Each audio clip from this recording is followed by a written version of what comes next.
Pak Jokowi itu bukan pejuang demokrasi. Pak Jokowi itu adalah penikmat demokrasi. Apa dia ikut berjuang di reformasi? Enggak. Ngompol.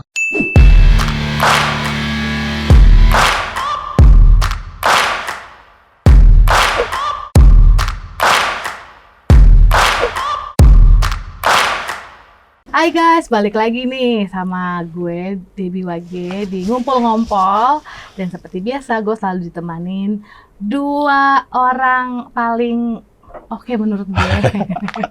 Ada Mas Taufik di sebelah kanan dan Mas Ruri sebelah kiri. Apa kabar Mas Ruri? Baik, Mbak Debbie. Mas Taufik gimana? Baik. Dan buru-buru masih ada waktu sedikit ya Mas ya untuk kita ngobrol-ngobrol nih. Ya, Mas Taufik sibuk banget Sibuk orangnya. banget Ya. karena udah mau Ya, tanggal 14 Februari ini. Nah, Ya. tapi kan kita lihat strateginya nih guys, kayaknya ada satu partai yang sangat amat menurun apanya image-nya, seperti mau dilemahkan gitu positioning-nya. Kita berbicara tentang PDIP nih dan kaitannya dengan keluarnya Muara Sirait baru-baru ini. Gimana Mas Taufik? Ada apa sih sebenarnya kok keluar terus nih kader-kadernya? Ya ini menurut saya ya kejadian yang cukup luar biasa ya dalam konteks menjelang pemilu ini. Saya melihat bahwa ini ada skenario yang cukup besar.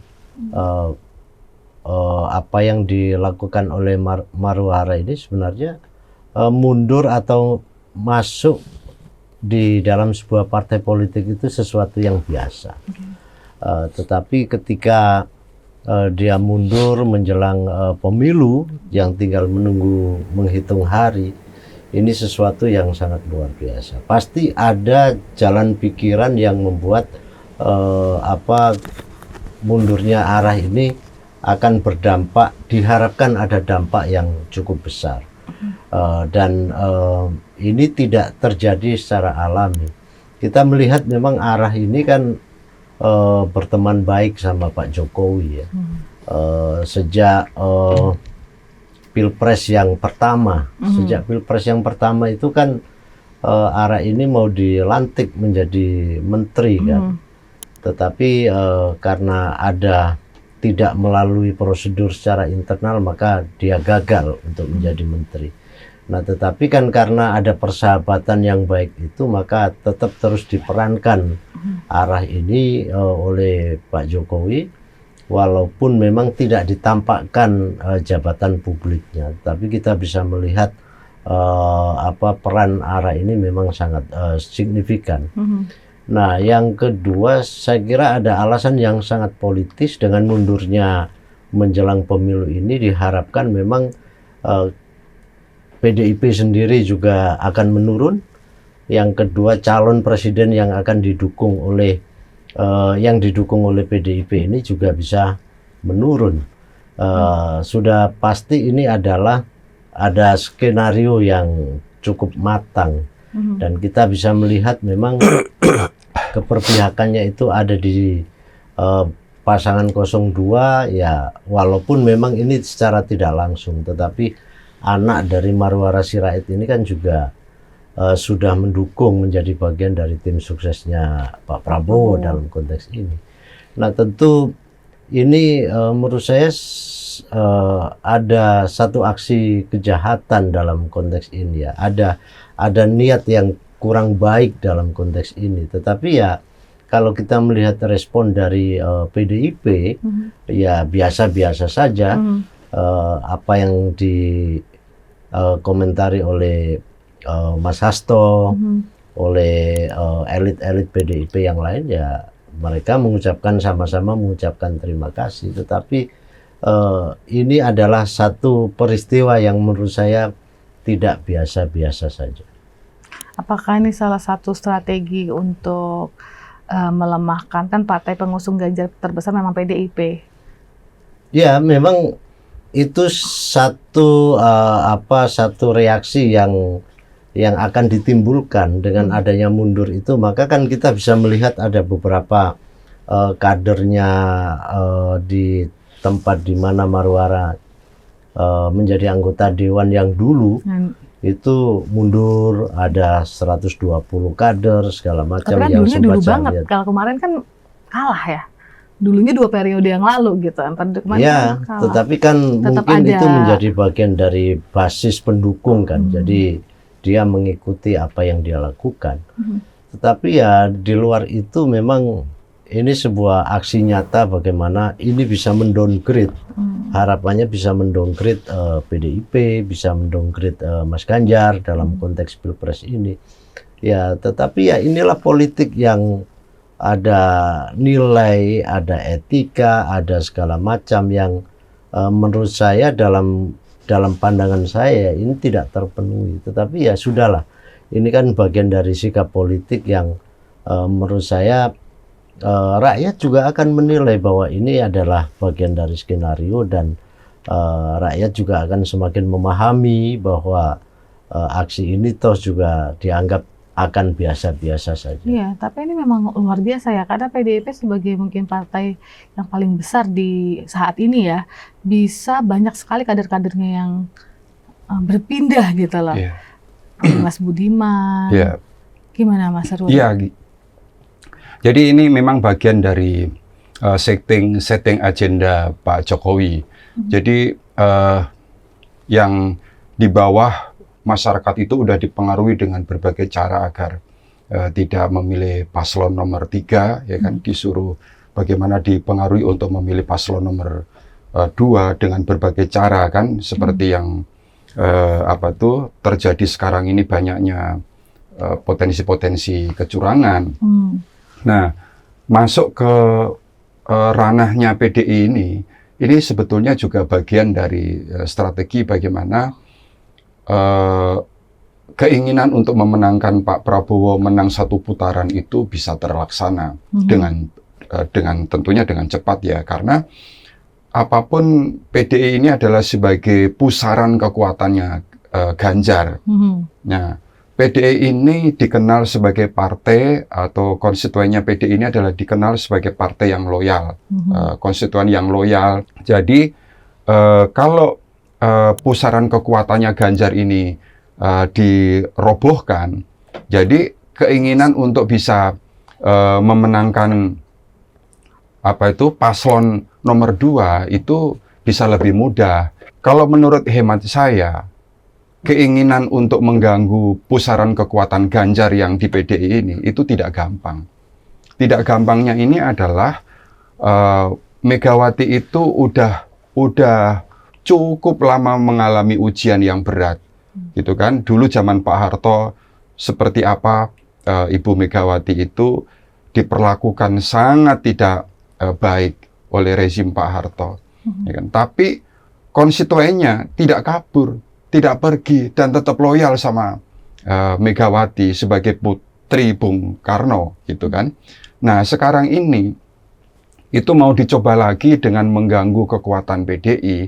Itu juga menurut hemat saya tidak akan berhasil. Dalam konteks ini ya, meskipun caranya adalah kader-kader PDIP disuruh keluar, yang dianggap punya power di situ tuh disuruh keluar, apakah Budiman Sujatmiko, Marwara Sirait, suruh keluar, itu diharapkan punya gangguan yang signifikan untuk merobohkan sendi-sendi kekuatan PDI, itu saya kira itu tidak bisa.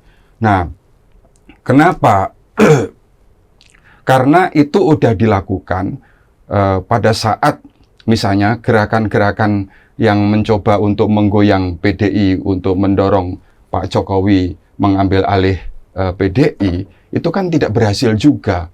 Karena ya sekarang apapun ya, misalnya kalau misalnya Marwara di PDI tidak diberi porsi yang signifikan, Budiman Sujatmiko tidak diberi porsi yang signifikan di PDI, ya karena memang mereka bagian dari satu kekuatan anak muda yang mencoba mengganggu kekuatan pada terah Bung Karno gitu.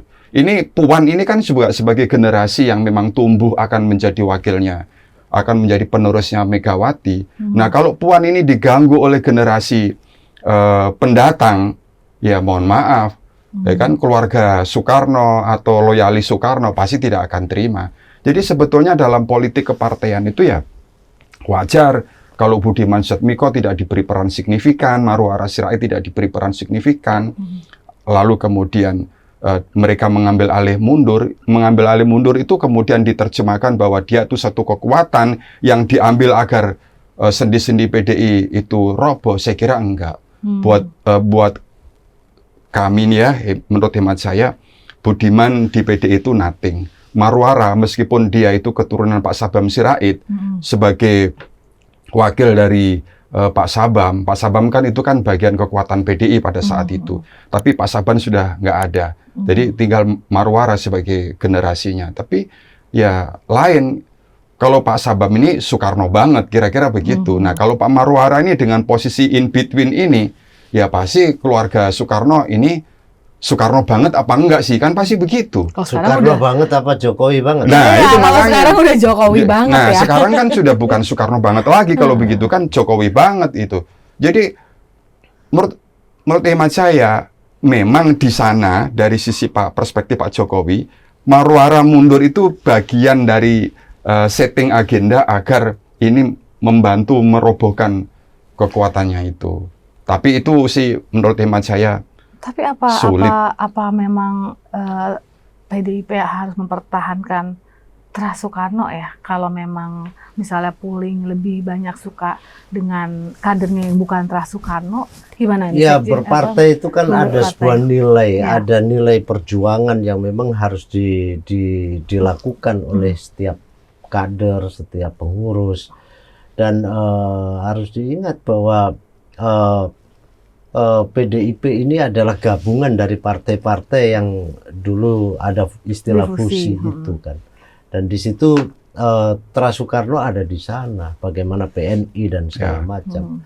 Nah, tetapi satu hal yang pasti bahwa kejadian arah ini memang sebagai partai besar sekali ya PDIP itu, ya tentu ada yang puas, ada yang tidak puas, yang tidak punya ketahanan dia pasti akan hengkang, yang punya ketahanan pasti dia akan punya kesabaran politik. Tetapi kan kualitas orang itu kan berbeda-beda, daya ketahanan itu. Tetapi dalam konteks ini saya melihat ya memang setting agenda itu sangat kentara. Misalkan ketika dia berpamitan ke kantor PDIP lalu besoknya dia diterima oleh Pak Jokowi. Ini kan seolah-olah ngece ini kan. Ngece betul nih. Seolah ngece bahwa ini sudah saya lakukan. Ini sudah saya lakukan. Ini pesan politik bahwa pesannya Pak Jokowi ini bagian dari skenario dari situ gitu. Jadi memang ada bantahan bahwa ini bukan atas sebuah perintah segala macam, tapi kan sesuatu yang yang kelihatan itu kan tidak harus dinyatakan secara tampak. Masyarakat bisa menilai sendiri apa yang gejala apa atau fenomena apa yang terjadi. Tetapi apa yang dilakukan oleh arah ini menurut saya justru akan semakin mengkristalisasi dan mendatangkan daya tempur, daya juang yang cukup tinggi untuk menunjukkan bahwa PDIP itu solid. Yang tidak solid itu hanya ada beberapa. Dan memang ini luar biasanya PDIP ya. Ketika dulu diganggu dengan ada istilah partai, ada sempalan, bikin sempalan partai yang didirikan oleh tokoh-tokoh PDIP waktu itu. Dulu Suryadi.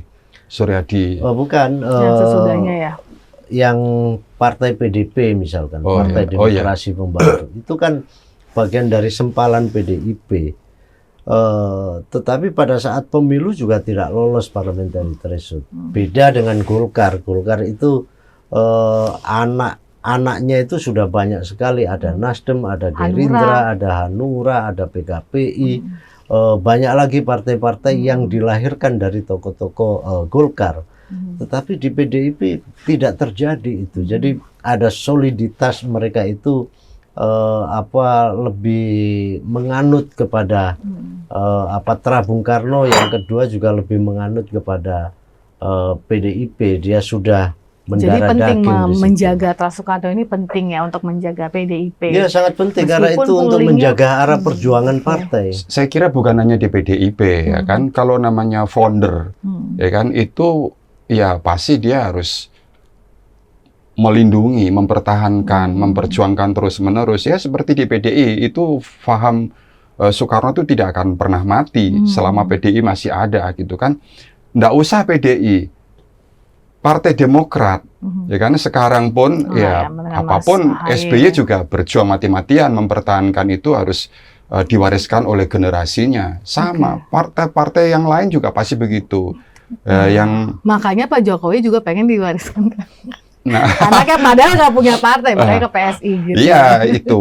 Dan juga pokoknya partai-partai yang memang dibangun oleh seorang tokoh yang kemudian bisa menjadi besar, pasti dia punya generasi, pasti tidak boleh itu akan dipegang oleh orang lain. Jadi pasti bukan generasi. politik dinasti ya, memang begitu nature-nya gitu ya, nature-nya seperti itu. Tapi kalau misalnya kita berbicara untuk strategi penggembosan suara PDIP, apakah memang ada kesalahan yang dilakukan PDIP seperti misalnya tadi tidak diberikan porsi, atau misalnya Ibu Megawati sebagai pimpinan tertinggi yang dianggap arogan dengan waktu itu bilang petugas partai, yang jadi mungkin rakyat juga ngeliatnya kok arogan gitu, tanpa kan rakyat nggak tahu konteksnya ya, taunya kan sepotong itu gitu. Iya. Apa itu menjadi kesan arogansi yang ditangkap oleh publik kalau kita lihat secara nyata terhadap Bu Mega sesungguhnya tidak begitu.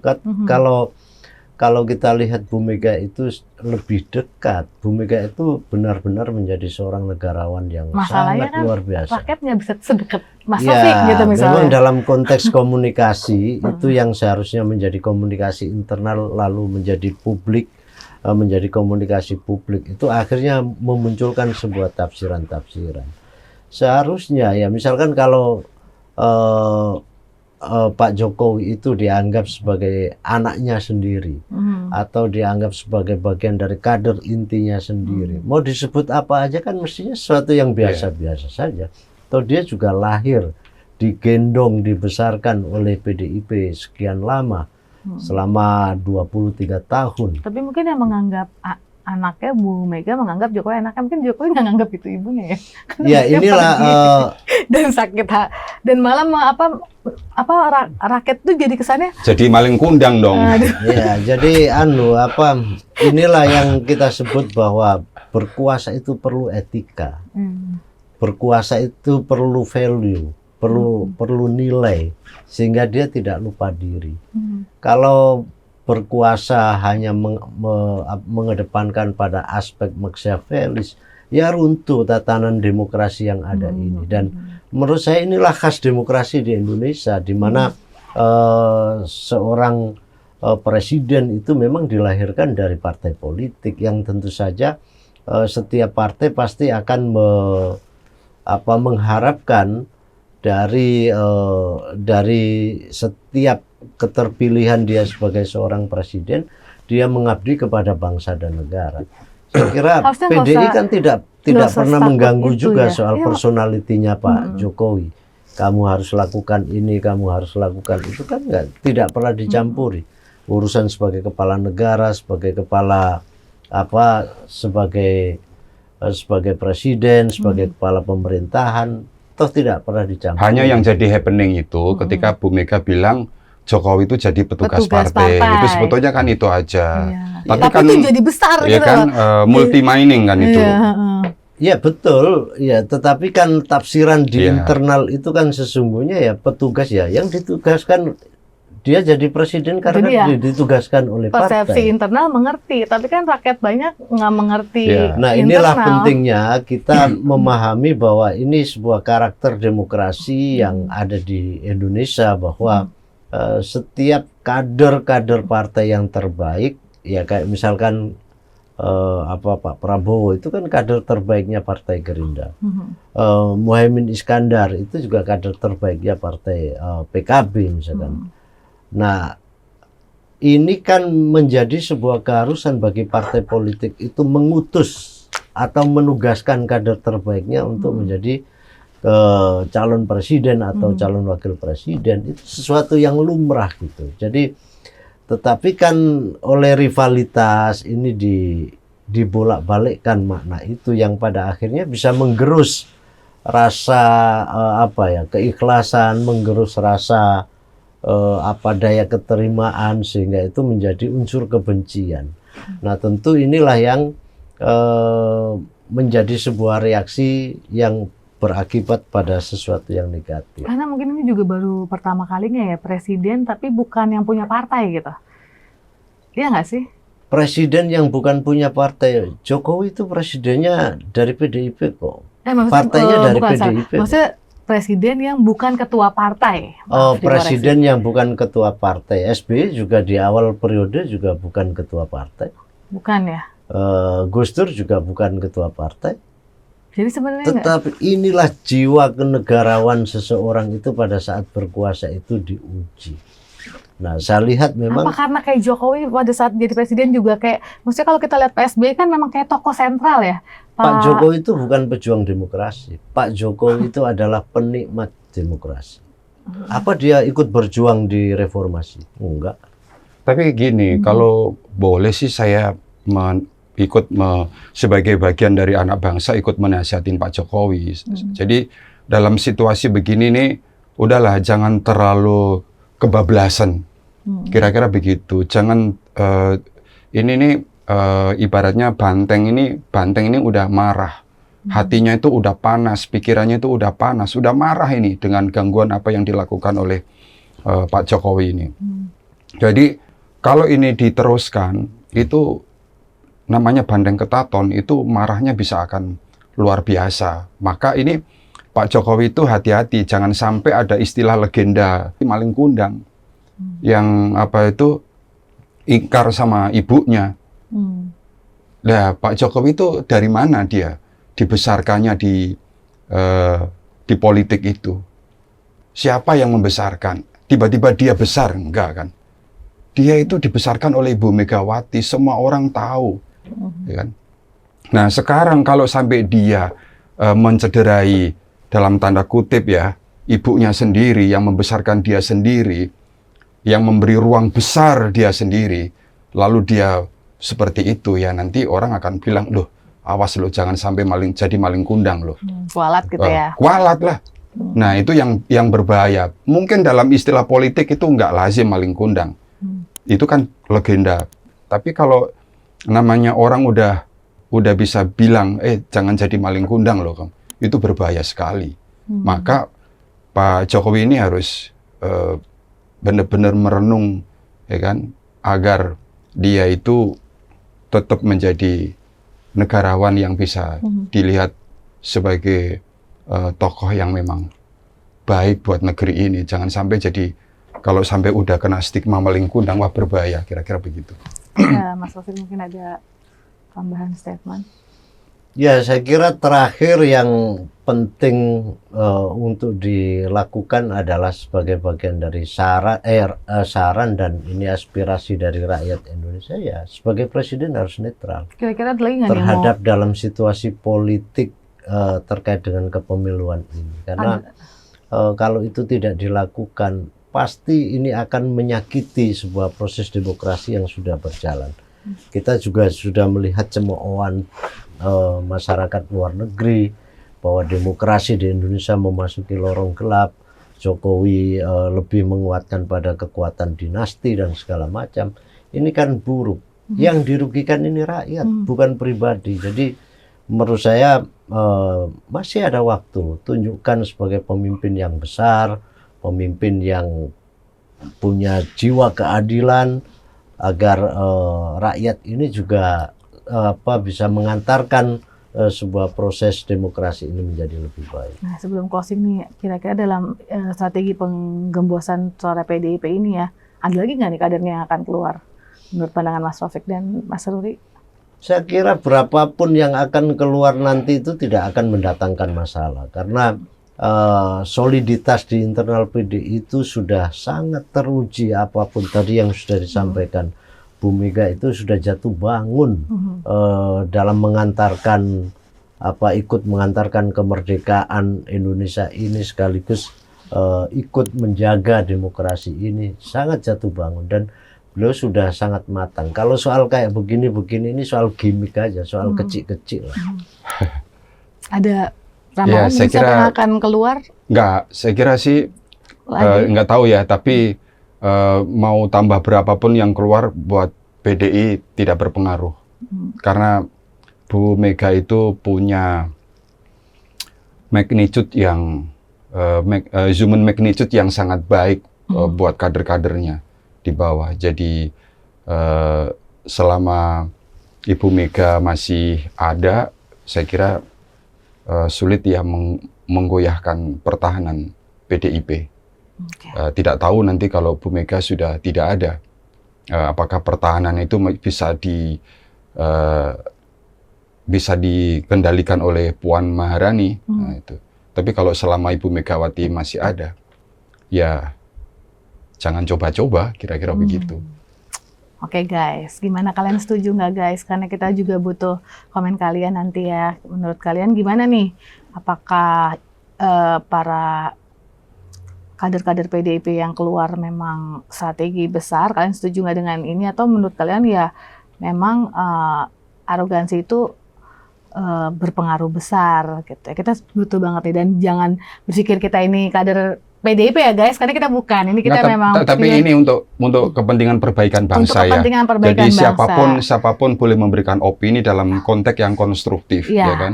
Kritik yang konstruktif itu saya kira perlu dikembangkan terus-menerus agar Betul. bangsa ini menjadi lebih baik. Jadi jangan baperan gitu. Kalau Jangan ada yang baperan. dikritik, wah itu nyerang saya tuh, itu nyerangin, iya jangan gitu. Tapi kita setuju ya, kali ini kita ngajak Iya, ini untuk kebaikan yang nonton bangsa. untuk Iya. komen dan Iya. ikut terlibat supaya diskusi. Iya. Karena kan takutnya nanti kita dikiranya kader PDIP, padahal memang ini kita berbicara untuk Iya. kepentingan kita yang semua Iya. supaya menuju Indonesia yang lebih baik, lebih Indonesia emas, kan kira-kira lebih begitu. baik. Gitu.